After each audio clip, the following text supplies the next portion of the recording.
तर विद्यार्थी मित्रांनो, द इन्फिनिटी अकॅडमीमध्ये किंवा या द इन्फिनिटी अकॅडमीच्या मराठीच्या या खास करून आपण जो आता काही वेगळ्या वेगळ्या घटकांवर उहापोह करणार आहे या सेशनमध्ये मी जयपाल खेडकर आपल्या सर्वांचं प्रथमतः स्वागत करतो। तर मराठी या विषयामध्ये मी सांगितलं की वेगवेगळे जे घटक उपघटक आहेत ते आपण अभ्यासतोच आहे परीक्षेच्या दृष्टिकोनातून, आणि याच विविध घटकांमध्ये आणि उपघटकांमध्ये आपल्याला या सर्व विद्यार्थ्यांना महत्त्वाचा असा जो काही एक घटक, जो काही टॉपिक म्हणतो आपण त्याला, की तो जो सर्व विद्यार्थ्यांना वाटतो आणि तो आहे संधी। बरोबर आहे, आपण आज तोच घटक घेऊन त्यामध्ये काय काय नियम आहेत, संधीचे प्रकार कुठले आहेत, आपल्याला कशा बाबतीमध्ये या संधीबद्दल कशा स्वरूपामध्ये प्रश्न विचारले जाणार आहेत, आणि परीक्षेच्या दृष्टीने खरंच एक महत्त्वाचा असा हा घटक मराठी व्याकरणातला संधीचा आहे। तर या संधीबद्दल आजच्या या लेक्चरमध्ये, आजच्या या आपण जो उहापोह करणार आहे या सेशनमध्ये, तर आपण आता बघूयात की संधी म्हणजे नेमकं काय आहे। बरोबर आहे, तर संधी म्हणजे मी म्हणतो आता हा संधीचा शब्द जर आपण घेतला संधी, बरोबर आहे, तर यातून आपल्याला लक्षात येईल की यातून जो भावार्थ, यातून जो भाव आपल्या लक्षात येतो, संधी म्हणजे सांधणे।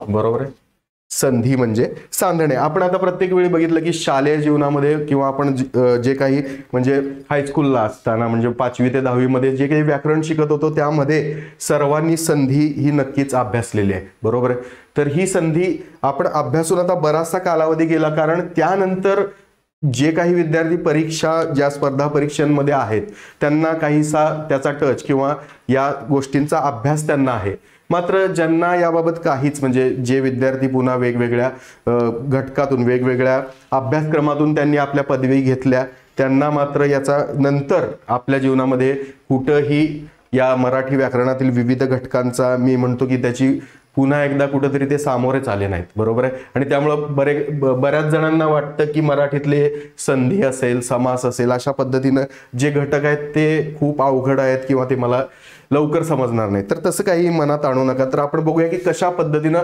एक सोप्या पद्धतीनं या संधीकडे आपण वळूया। संधी म्हणजे सांधणे। आपण काय म्हणतो, दोन शब्द असतील वेगवेगळे, बरोबर आहे, सांधणेचा अर्थ काय, ते एकमेकांना जोडणे। बरोबर, एकमेकांना ते शब्द जोडणे यालाच आपण म्हणतो सांधणे। मग सांधणे किंवा जोडणे असताना परत पुन्हा अनेक विद्यार्थ्यांचं काय होतं की संधी आणि समास, समास देखील आपण शिकणारच आहोत। तर संधी आणि हे समास जे आहेत तर यामध्ये देखील बऱ्याच जणांचं कन्फ्युजन असतं की नेमकं काय आहे। बरोबर आहे, संधी कशाला म्हणायचं आणि समास कशाला म्हणायचं, तर याबाबत देखील अनेकांना मनामध्ये शंका असतात आहे। तर मी पुन्हा एकदा सांगतो की हे दोन्ही घटक जे आहेत, कुठले, संधी आणि समास, हे पूर्णतः एकमेकांपासून वेगळे घटक आहेत। हे काय आहेत, पूर्णतः एकमेकांपासून वेगळे घटक आहेत। ते कसे ते मी आता तुम्हाला सांगतो। तर मी काय म्हटलं, संधी आणि समास, बऱ्याच जणांचं इथं कन्फ्युजन होत राहतं की नेमकं बाबा संधी, मी सांगितलं संधी म्हणजे सांधणे किंवा संधी म्हणजे दोन शब्द एकमेकांना किंवा म्हणू आपण इथं जोडणे। ठीक आहे, हे तरी लक्षात आलं। मग तुम्ही म्हणाल समास म्हटलं तरी दोन शब्द असतातच की, बरोबर आहे, समास म्हटलं तरी काय म्हणणार तुम्ही, दोन शब्द समासात देखील आहेत, संधीमध्ये आहेत। मग काय नेमकं यामध्ये फरक, तर यामध्ये हा फरक आहे, इथं आपण ज्यावेळी शब्द एकमेकांना जोडतो त्यावेळी काय आहेत, त्याचे वेगवेगळे नियम आहेत की स्वर असेल, व्यंजन असेल, विसर्ग असेल, त्यानुसार ते दोन शब्द एकमेकांमध्ये जोडले जातात, ते एकमेकांमध्ये मिसळले जातात आणि काही वेळा वर्ण बदलतात। आता बघा, चंद्र हा एक शब्द घेतला आपण आणि उदय,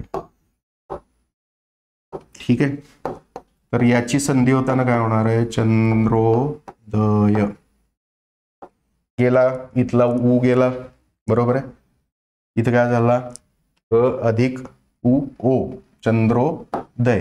तसंच आपण म्हणू शकतो सूर्य अधिक उदय, सूर्योदय। म्हणजे काही वर्ण इथं बदललेले आहेत, बरोबर आहे, म्हणजे आपण ते शब्द काय केलेत, एकमेकांमध्ये मिसळलेत, एकमेकांमध्ये जोडलेत। तसं नाही, समासामध्ये काय, फक्त आपण काय करतो, हे शब्द एकमेकांशेजारी लिहितो। आई बाबा, काय यात काय मिसळलं गेलं काय, हे दोन्ही वेगळे आहेत, एकमेकांपासून वेगळे असे शब्द आहेत. बघूया भाऊ बहीण, पूर्णतः वेगळे शब्द आहेत. म्हणजे हे फक्त काय केलेत, एकमेकांशेजारी आपण लिहिले. यातलं काय होणार आहे, भाऊ वेगळा बहीण वेगळी. बरोबर. शर्ट पॅन्ट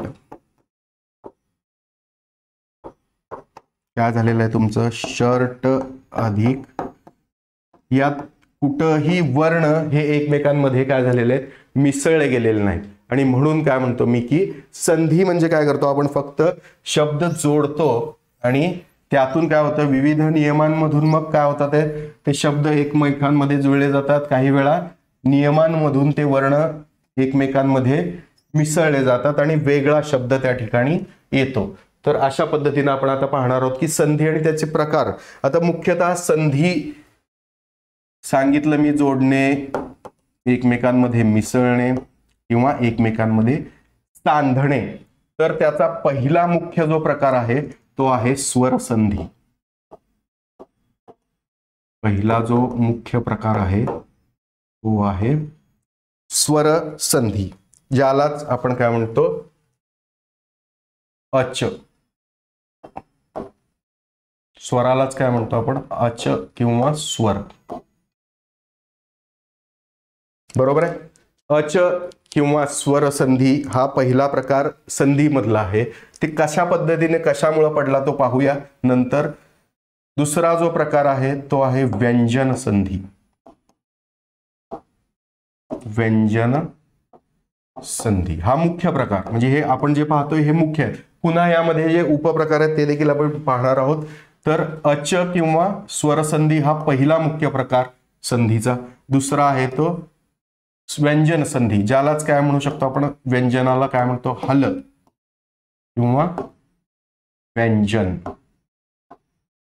बरोबर आहे. वर्णमाला आपण शिकलेलो आहोत, त्यामध्ये बैठले की स्वर कशाला म्हणतात, व्यंजन कशाला म्हणतात, हे जे काही त्याची जी आपण म्हणतो विभागणी झालेली आहे तर ते आपण बघितलेलं आहे वर्णमालेमध्ये. व्यंजन कशाला म्हणायचं, स्वर कशाला म्हणायचं, वर्ण म्हणजे काय, शब्द म्हणजे काय, वाक्य कशापासून तयार होतं, व्याकरण म्हणजे काय.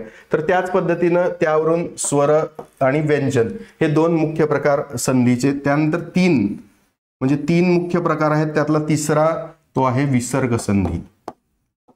तो आहे विसर्ग संधी.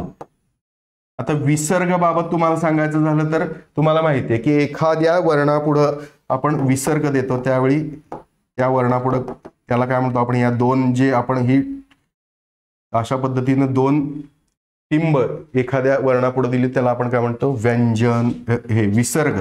बरोबर, त्याला काय म्हणतो आपण, विसर्ग.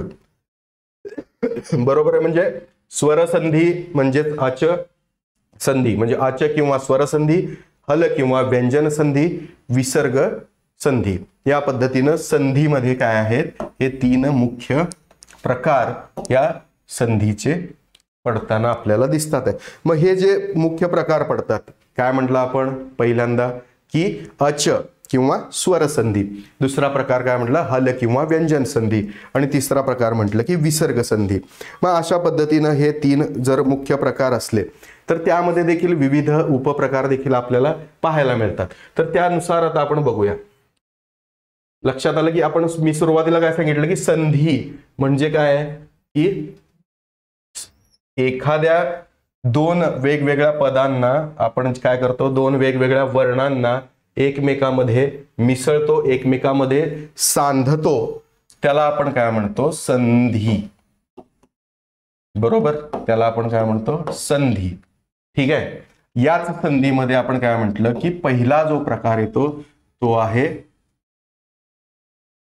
अल, अच किंवा त्यालाच काय म्हणतो आपण, स्वर संधी. अच किंवा स्वर संधी हा आपला पहिला प्रकार झाला. मग संधीचा हा पहिला प्रकार ज्यावेळी आपण अभ्यासतो तर यामध्ये देखील काय आहेत की वेगवेगळे जे काही आहेत वेगवेगळ्या नियमानुसार ज्या पद्धतीने वर्ण एकमेकांमध्ये मिसळतात त्या वर्णांच्या वेगवेगळ्या नियमानुसार देखील त्याचे प्रकार पडलेले आहेत. तर यामध्ये काय आहे की ज्यावेळी दोन वर्ण हे स्वरच असतात, मिसळणारे दोन शब्दातील वर्ण हे स्वरच असतात त्यावेळी आपण त्याला काय म्हणतो, स्वरसंधी. त्याला आपण काय म्हणतो, स्वरसंधी. याचाच अर्थ आपण बघितलं की ज्या पद्धतीने वेगवेगळे दोन शब्द आपण घेतले आणि त्या शब्दामध्ये काय केलेलं आहे आपण की ते एकमेकांमध्ये मिसळत असताना पहिल्या शब्दाचा जो वर्ण आहे शेवटचा आणि दुसऱ्या शब्दाचा पहिला वर्ण जो आहे तर ते जर स्वर असतील तर 100% काय असणार आहे, ते स्वरसंधीचं उदाहरण असणार आहे किंवा तो जो शब्द आहे तो कशाचा असणार आहे, स्वरसंधीचा.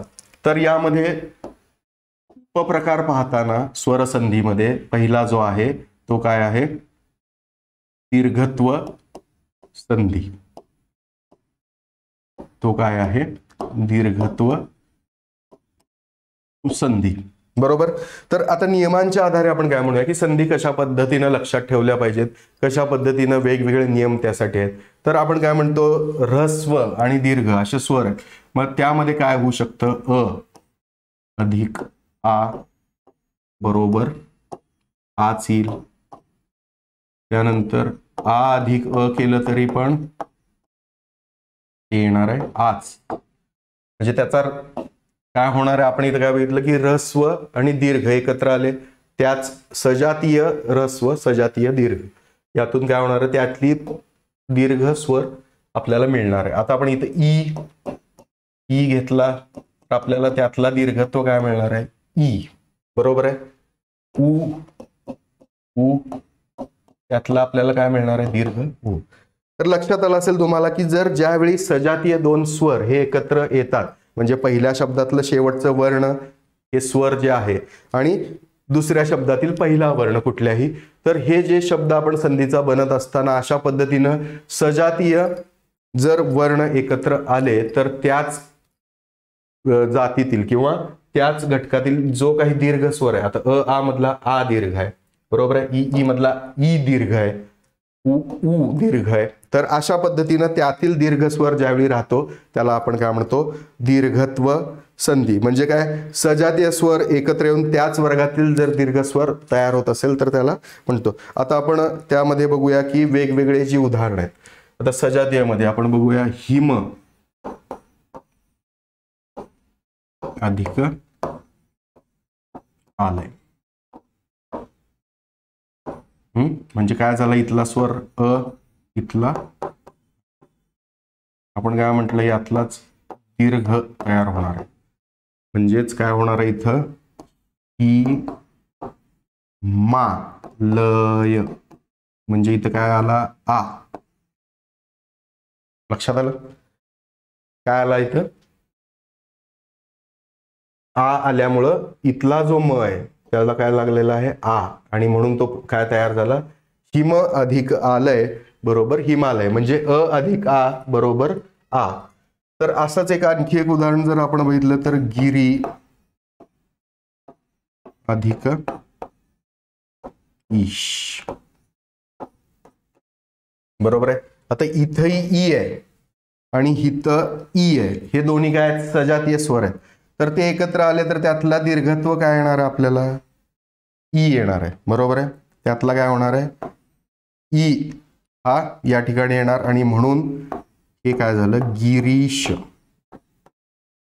काय झालं, हे गिरीश. अशा पद्धतीने काय झालं की आपण बघितलं संधी म्हणजे ज्यामध्ये आपण काय म्हणतो, अच, ज्याला स्वरसंधी म्हणतो. जर सजातीय दोन स्वर एकत्र आले तर त्याच जातीमधील किंवा त्याच स्वरातील दीर्घ स्वर हा त्या संधी होणाऱ्या वर्णाला मिळतो आणि त्यातून जो शब्द तयार होतो तो कसला प्रकार असतो, दीर्घत्व संधीचा प्रकार असतो.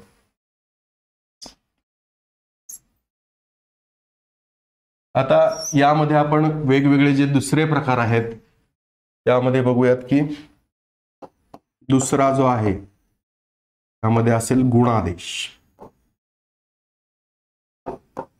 गुणादेश संधी. बरोबर. याच पद्धतीनं आणखी यामध्ये यणादेश हा देखील प्रकार आपल्याला पाहायला मिळतो. परत त्यामध्ये रुद्ध्यादेश. रुद्ध्यादेश हे असे हे उपप्रकार जे आहेत ते आपल्याला कशामध्ये पाहायला मिळतात, स्वरसंधीमध्ये. आता ज्यावेळी आपण गुणादेश बघतो तर त्यामध्ये काय काय होतं बघा. जर गुणादेश संधी असेल तर यामध्ये अ किंवा आ असेल, बरोबर.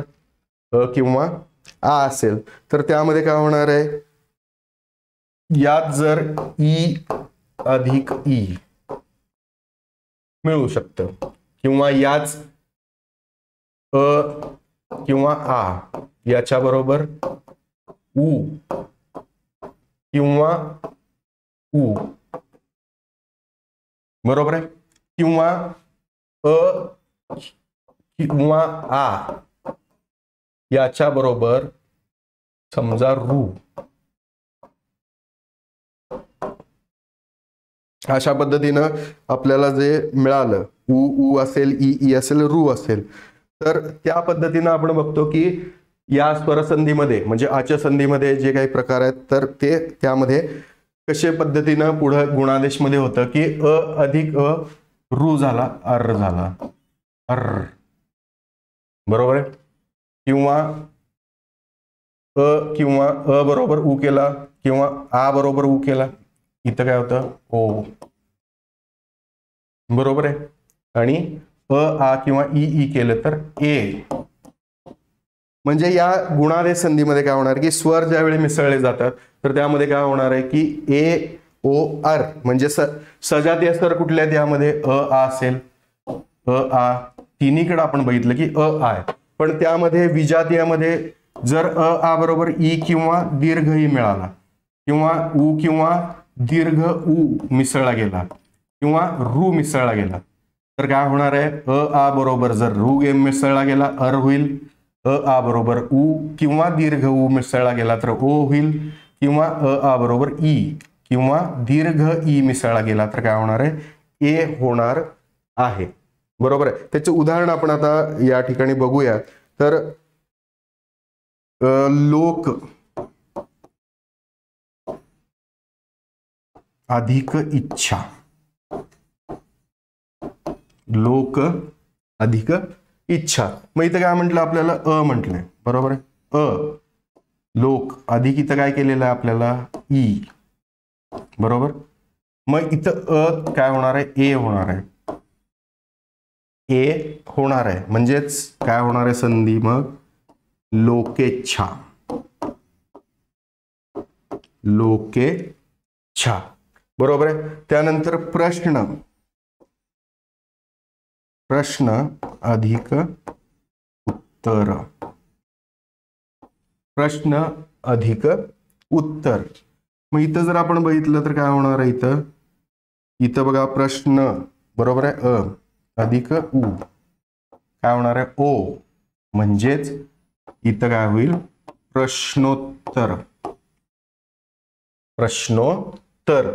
तर अशा पद्धतीनं आपण बघितलं की अ आ या सजातीय स्वरांबरोबर जर ई ई मिसळला तर काय होणार आहे, रू मिसळलं तर काय होणार आहे, आणि उ उ मिसळलं तर म्हणजे काय होणार आहे, ई ई मिसळलं तर ए होईल, त्यानंतर उ उ मिसळलं तर ओ होईल, किंवा जर रू मिसळलं तर अर होईल. त्यानंतर पुढचा प्रकार जो काय आहे तो आहे यणादेश संधी.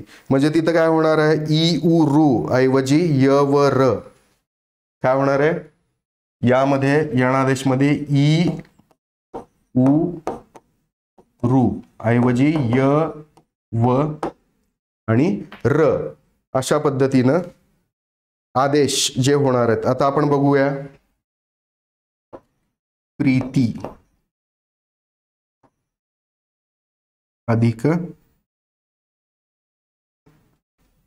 प्रीती अधिक अर्थ, प्रीती अधिक अर्थ, किंवा दुसरा जर यातला शब्द बघितला आपण प्रीती अधिक अर्थ याबरोबरच दुसरा जर बघितला तर इति अधिक आदि, इति अधिक आदि. मग इथं काय म्हटलं आपण ई ऐवजी काय होणार आहे य, काय होणार आहे य, म्हणजेच काय होईल इथं प्रीत्यर्थ, काय होणार आहे इथं प्रीत्यर्थ.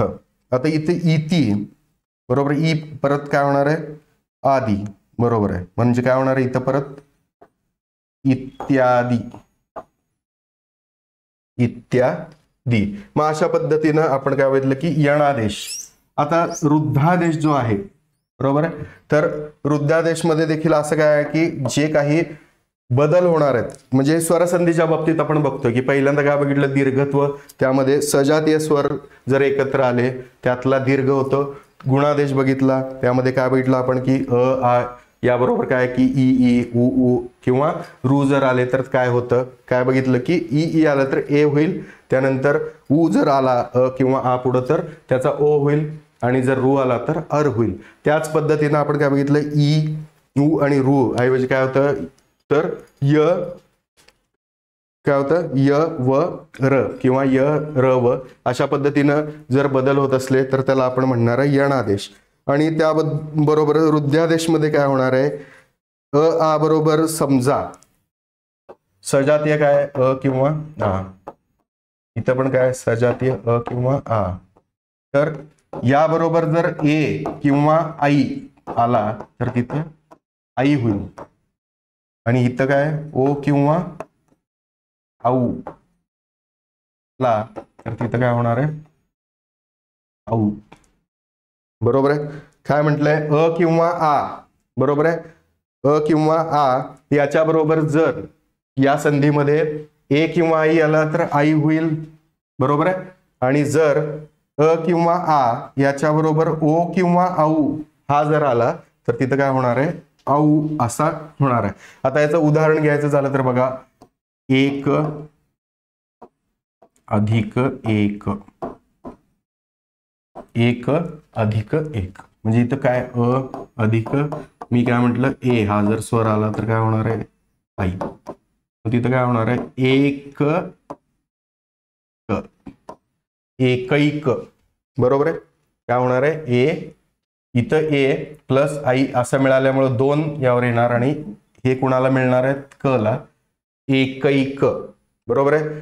त्यानंतर दुसरं काय म्हटलंय अ किंवा आ याबरोबर जर ओ मिसळला किंवा ओ हा वर्ण त्यापुढे आला तर औ होतो.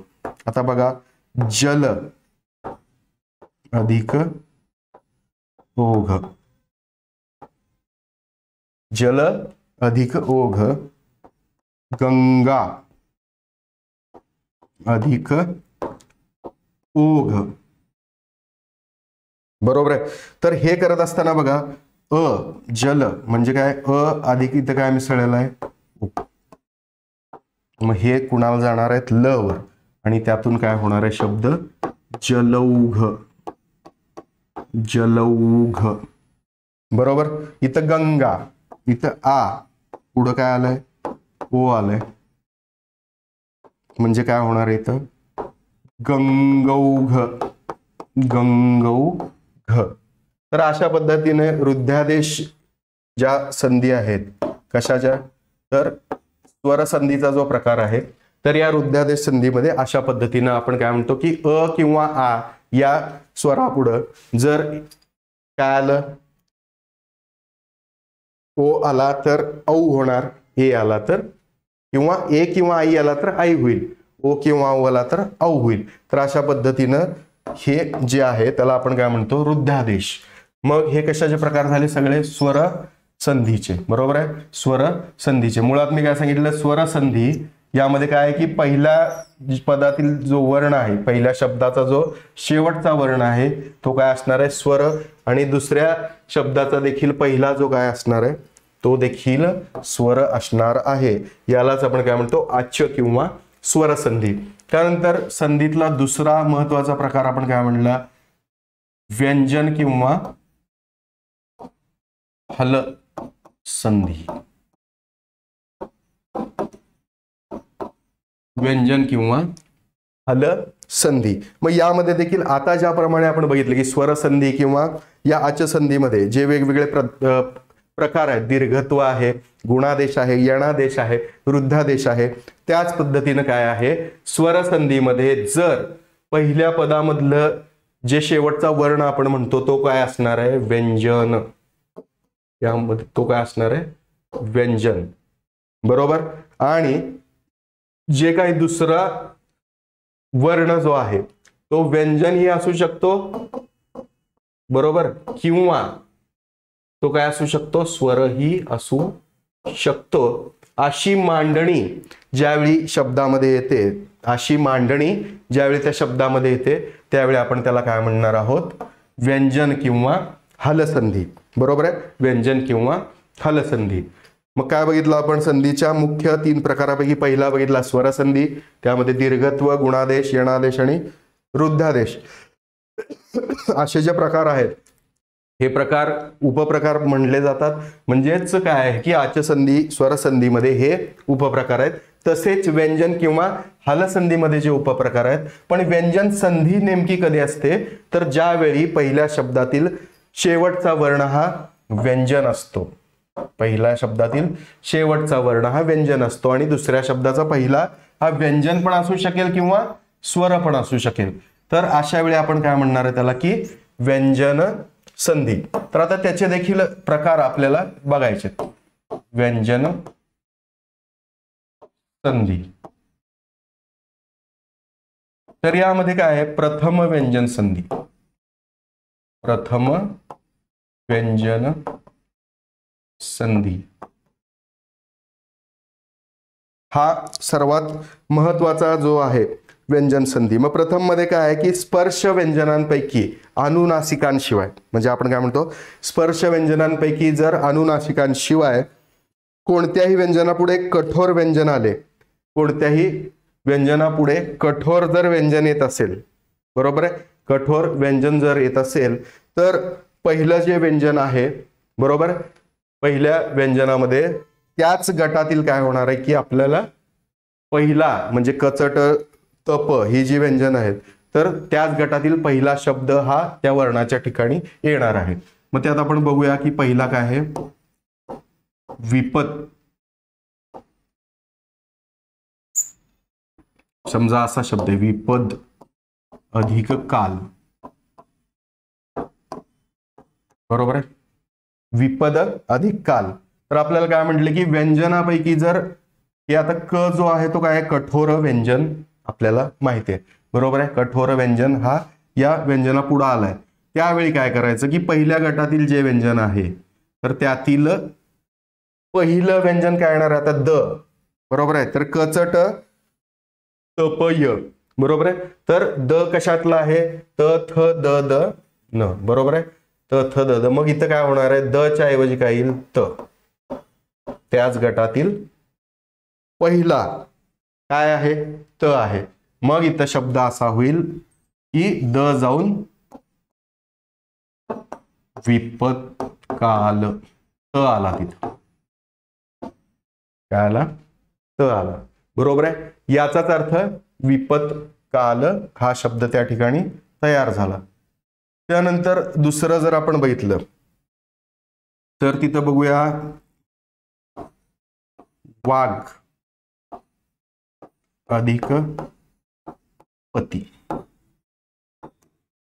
काय केलं आपण तिथं, वाघ अधिक पती, बरोबर आहे. मग आता इथे ग आहे आणि त्यापुढे काय आलंय, प हा कठोर व्यंजन आलेला आहे. मग आता ग मधला जो काही आपण काय म्हटलं पहिला, बरोबर आहे, ग कुठल्या गटातील आहे, क ख ग, म्हणजे तिथं काय यायला पाहिजे, क. मग तिथं काय केलं आपण, वाक्पती, तिथं काय शब्द आला, वाक्पती. मग अशा प्रकारे ज्यावेळी ही संधी तयार होते तर त्याला आपण काय म्हणणार आहोत, प्रथम व्यंजन संधी. लक्षात आलं, प्रथम व्यंजन संधी. याच पद्धतीने आता आपल्याला या प्रथम व्यंजन संधी बरोबरच जर दुसरा प्रकार यामधला बघायचा झाला कुठला, आपण काय बघितलं की व्यंजन संधी, व्यंजन संधी बरोबर, यामध्ये प्रथम व्यंजन संधी,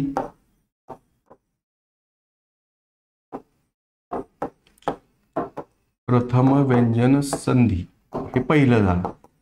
दुसरं आहे तृतीय. आता तुम्हाला लक्षात आले असेल यात किती जवळीकता. आता यामध्ये आपण काय केलं की ज्यावेळी पहिल्या व्यंजनापुढं जर कठोर व्यंजन येत असेल तर जे काही पहिल्या पदातील व्यंजन आहे त्या गटातील आपण काय घेणार होतो, पहिला शब्द किंवा पहिलं व्यंजन, त्याला आपण प्रथम म्हटलं. त्याच पद्धतीनं आता तृतीयामध्ये काय असणार आहे की स्पर्श व्यंजनापैकी अनुनासिकाशिवाय कोणत्याही कठोर व्यंजनापुढे जर मृदू व्यंजन आलं तर त्या जागी काय करायचंय, त्याचं तिसरं. आता उदाहरण बघा त्याचं काय आहे की वाक वर, वाक वर, बरोबर आहे. तर आता इथं काय केलेलं आहे, हे जे आहे ते कठोर व्यंजन आहे, बरोबर आहे. त्यापुढे काय आलेलं आहे, यरल व, मृदू व्यंजन आलेलं आहे. कठोर व्यंजन आलेलं आहे, हे मृदू व्यंजन आलेलं आहे. तर या क गटातील आपण काय करणार आहे, जे काही तिसरं व्यंजन आहे ते घेणार आहे. म्हणजे इथं क च्या जागी काय येणार आहे, आपलं ग, बरोबर आहे. म्हणजे इथं जर ग घेतलं तर काय होणार आहे, वाघवर. काय होणार आहे, वाघवर, बरोबर आहे. लक्षात आलं. आणखी एक उदाहरण आपण यासाठी बघूया, वाक, बरोबर आहे, आणि ईश. ठीक आहे. आता काय बघितलंय, कठोर जे व्यंजन आहे त्यापुढं ई आलेलं आहे, बरोबर आहे. तर इथं काय होणार आहे म्हटलं आपण, या गटातील तिसरा, परत काय करायचं, क गटातील काय, ग, ग अधिक पुढं काय होणार आहे, ई होणार आहे. ठीक आहे. म्हणजेच याचाच अर्थ काय होणार आहे, हे वागीश. अशा पद्धतीने काय असणार आहे आपलं व्यंजन संधीमध्ये, हा तृतीय व्यंजन संधी हा एक प्रकार आपल्याला बघायला मिळतो. आता यामध्ये आता तिसरा प्रकार आपल्याला पाहायचा, बरोबर आहे. पहिला बघितला प्रथम व्यंजन संधी, त्यानंतर आता आपल्याला याचा काय करायचंय, तृतीय व्यंजन संधी नंतर जो काही पुढचा प्रकार आहे. तर त्यामध्ये बरेचसे वेगवेगळे नियम आपल्याला या संधीच्या बाबतीत आहेत. मग त्यामुळे मध्ये असेल की या व्यंजनापुढे एखादा समजा अनुनासिक आलं तर काय करायचं, तर त्यामध्ये आता ते तिसरा प्रकार आहे, ज्याप्रमाणे व्यंजन आहे तसाच अनुनासिकाचा आहे. मला वाटतं की उदाहरण जर सांगितलं तर तुम्हाला ते लवकर लक्षात येईल. आता षट अधिक मास, बरोबर आहे, षट अधिक मास. आता काय झालेलं आहे, कठोर व्यंजनापुढे काय आलेलं आहे, प फ ब भ म, म हे काय अनुनासिक. मग ट ठ ड ढ न, बरोबर आहे. म्हणजे जर एखाद्या कठोर व्यंजनापुढे जर अनुनासिक येत असेल तर आपल्याला काय करावं लागेल की त्या अनुनासिकाऐवजी कठोर व्यंजनाच्या गटातील जे अनुनासिक आहे ते या ठिकाणी आपल्याला घ्यावं लागेल. याचाच अर्थ काय, आता ट ठ ड ढ ण म्हणजे काय होणार आहे, इथं ट च्या ऐवजी आपल्याला काय घ्यावं लागणार आहे, ण घ्यावं लागणार आहे. आणि याचाच अर्थ जो काही संधीचा शब्द होणार आहे तो होईल क्षणमास. तो काय होणार आहे, क्षणमास, बरोबर आहे. आणखी एक उदाहरण जर घ्यायचं झालं तर सत अधिक मार्ग, सत अधिक मार्ग. इथं पण काय झालंय बघा, त, बरोबर आहे, कठोर व्यंजन आहे. इथं काय आलंय, अनुनासिक आलंय. मग आपण काय म्हटलं की जे काही कठोर व्यंजन आहे तर त्या गटातील म्हणजे त थ द ध न, म्हणजे इथं काय होणार आहे की न आपल्याला घ्यावं लागणार आहे. आणि त च्या जागी जर न घेतलं तर साहजिकच जो काही शब्द होणार आहे तो काय होणार आहे, सन्मार्ग. काय होणार आहे, सन्मार्ग. तर अशा पद्धतीनं काय आहे, अनुनासिक संधी ही स्वरसंधी मधला आणखी एक आपल्याला प्रकार हा पाहायला मिळतो, बरोबर आहे.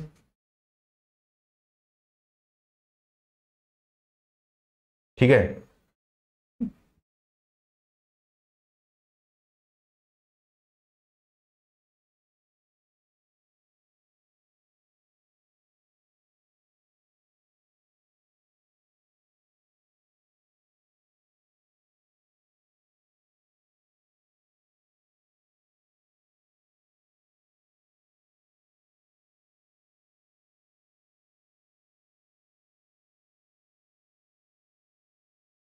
म्हणजे काय का पाहिलं आपण की स्वरसंधी त्यामध्ये जे प्रकार आहेत, प्रथम व्यंजन असेल, तृतीय व्यंजन असेल आणि अनुनासिक, हे आता व्यंजन संधीचे प्रकार आहेत. तर स्वरसंधीमध्ये आपण कुठले कुठले प्रकार बघितले होते? वेगवेगळे.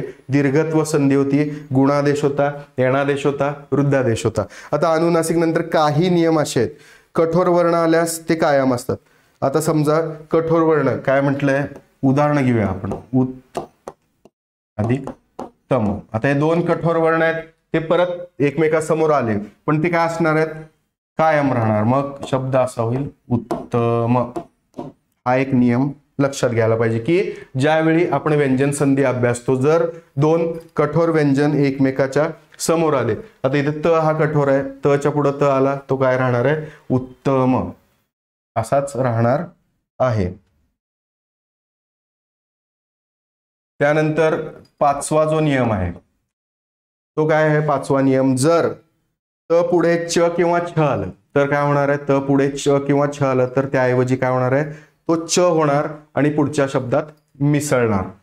याचाच अर्थ काय? सच च. पुढे काय म्हणलंय?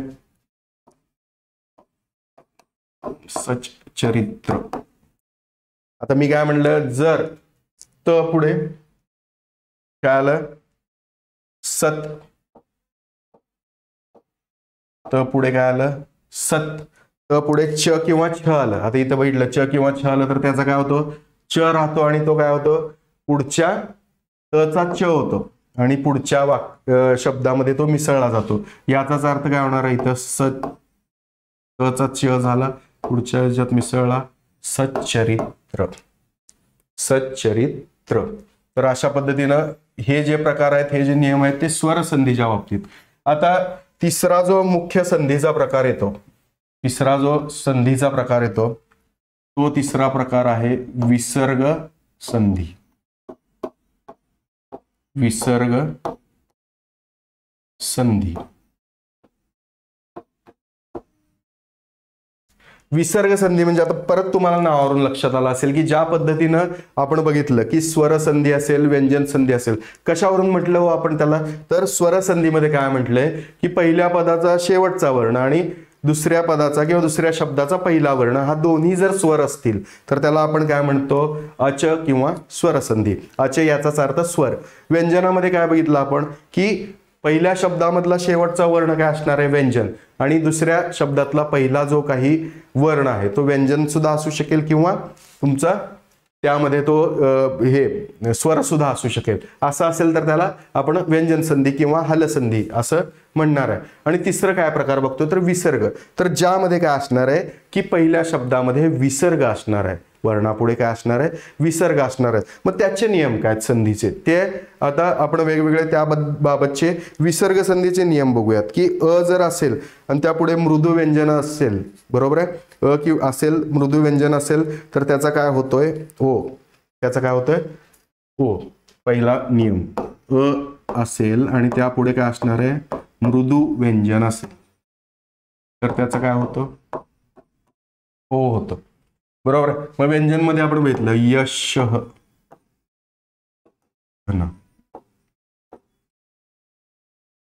मन, रथ. बघा हे दोन उदाहरणं बघा. काय म्हटलं आपण की अ पुढे मृदू जर व्यंजन असेल आणि विसर्ग असणार आहे, साहजिक आहे, विसर्ग संधी आहे म्हणजे विसर्ग असणार आहे. मग आता इथं काय म्हटलंय? त्याचा ओ होतो, बरोबर आहे. मग काय होणार आहे? इथं जर ओ केला, श बरोबर असेल, न बरोबर असेल, काय होईल? साहजिक यशोधन. यशोधन. अशा पद्धतीनं त्याची विसर्ग होईल. दुसरं होईल मनोरथ. नंतर काय होईल? मनोरथ. बरोबर आहे. तर अशा पद्धतीनं जर आपण ह्याला म्हणतो त्याला काय म्हणतो आपण? उकार संधी हा जो नियम आहे त्याला म्हणतो. त्यानंतर ई किंवा उ असेल तर पुढे काय असेल? क, ख, फ. किंवा विसर्गाच्या मागे अ किंवा आ अखेरीच दुसरा कुठलाही स्वर असेल तर त्याचा काय होतो? रू. त्याचा काय होतं? र.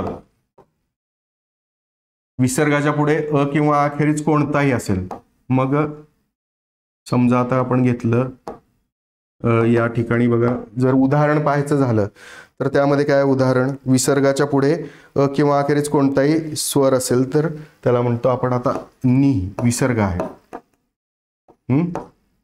अंतर. त्याप्रमाणे दुसरं एक उदाहरण आपल्याला या ठिकाणी पाहायला मिळेल, दु, इथं विसर्ग आहे अधिक वास. तर इथं काय म्हटलेलं आहे की या ठिकाणी काय होणार आहे, र होणार आहे. तर यात काय होईल, निरंतर, र झालं की निरंतर. दुसरं काय होईल, दुर्वा, र मिसळला गेला वा मध्ये, दुर्वासन. बरोबर आहे. अशा पद्धतीनं विसर्ग संधीचे काही नियम आहेत. आणखी काही नियम आहेत, आपण बघूया की जर समजा विसर्ग संधीमध्ये विसर्गापुढे जर श श म्हणजे षटकोनाचा श श किंवा स जर आलं तर त्याचं काय होत आहे की विसर्गापुढे श स किंवा श आल्यास विसर्ग कायम राहतो. विसर्ग काय होतं, कायम राहतो.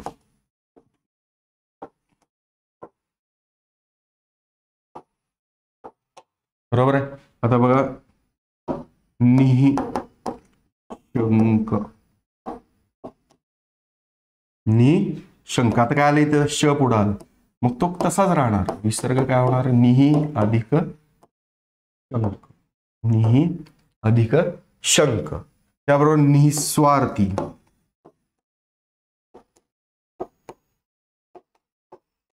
तर तिथे काय होणार आहे, विग्रह होताना जो काही विसर्ग आहे तो कायम राहणार आहे.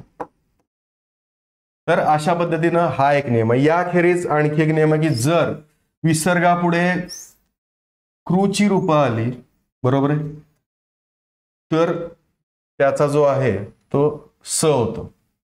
म्हणजे आता बघा, कर, कार वगैरे जे काही क्रूची रूपं आहेत तर ती, त्यामध्ये आता आपण बघू नम, साहजिक आहे. आता मी काय म्हटलं की त्याचं काय होतं, तिथं स होतो, तर याचं काय होणार आहे, नमस्कार. याचं काय होणार आहे, नमस्कार.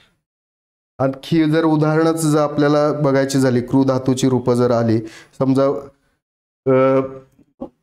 असंच एक उदाहरण जर पाहिलं तर वय, वय अधिक कर. मी काय म्हटलं, जर त्यापुढं क्रू धातूची रूपं आली, कार, कर वगैरे, तर इथं काय होणार आहे, वयस्कर. इथं काय होणार आहे, वयस्कर. तर अशा पद्धतीनं संधीमध्ये म्हणजे विसर्ग संधीचे जे काही नियम आहेत ते आहेत. मग आता आपण काय काय पाहिलं आतापर्यंत की जी संधी आहे तर त्या संधीचे मुख्य तीन प्रकार. हे मुख्य तीन प्रकार कुठले, तर स्वर संधी, विसर्ग संधी, त्याबरोबरच व्यंजन संधी. मग जर आपण या सर्व गोष्टी जर आपण क्रमाने जर पाहिल्या तर पुन्हा एकदा एक रिव्हिजन आपण आता करूयात की स्वर संधी. मग स्वर संधीमध्ये मी काय म्हणलं, स्वर म्हणजे अच, त्यालाच आपण काय म्हणतो स्वर संधी किंवा अच संधी. तर स्वर संधीमध्ये मी काय सांगितलं की पहिल्या पदातील शेवटचा वर्ण किंवा दुसऱ्या पदातील पहिला वर्ण हे जर दोन्हीही स्वर असतील तर त्याला आपण काय म्हणतो, स्वर संधी किंवा अच संधी.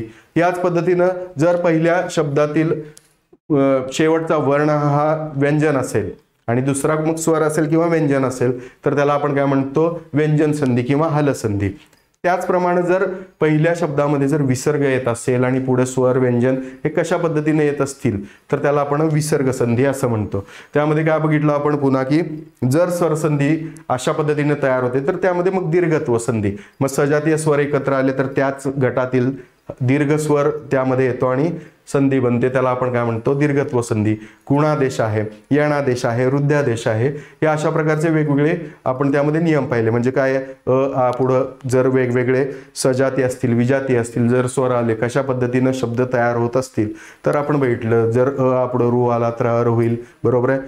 जर आ पुढं आपण काय बघितलं, ई आला तर काय होईल, आई होईल.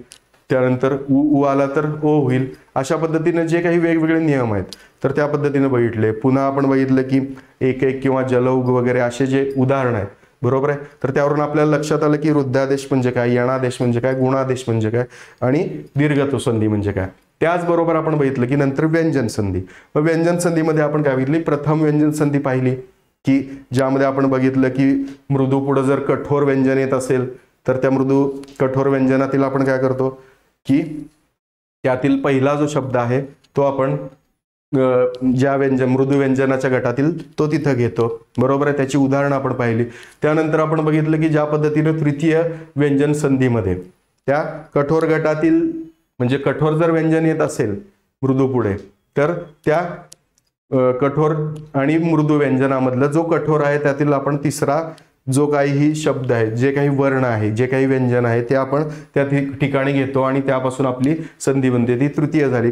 अनुनासिक मध्ये आपण पाहिलं जर एखाद्या गटातील मग कठोर व्यंजनापुढे जर अनुनासिक येत असेल तर आपण काय करतो की जे कठोर व्यंजन आहे त्या गटातील अनुनासिक जे आहे ते आपण त्या ठिकाणी संधीसाठी वापरतो. यासोबतच वेगवेगळे विसर्ग संधीचे नियम पाहिले ते ज्यामध्ये आपण बघितलं की क्रूची जर रूप विसर्गापुढे आली तर विसर्ग कायम राहतो, श स स असे जर आले तर तो विसर्ग कायम राहतो, क्रूची आली तर स होतं, बरोबर आहे.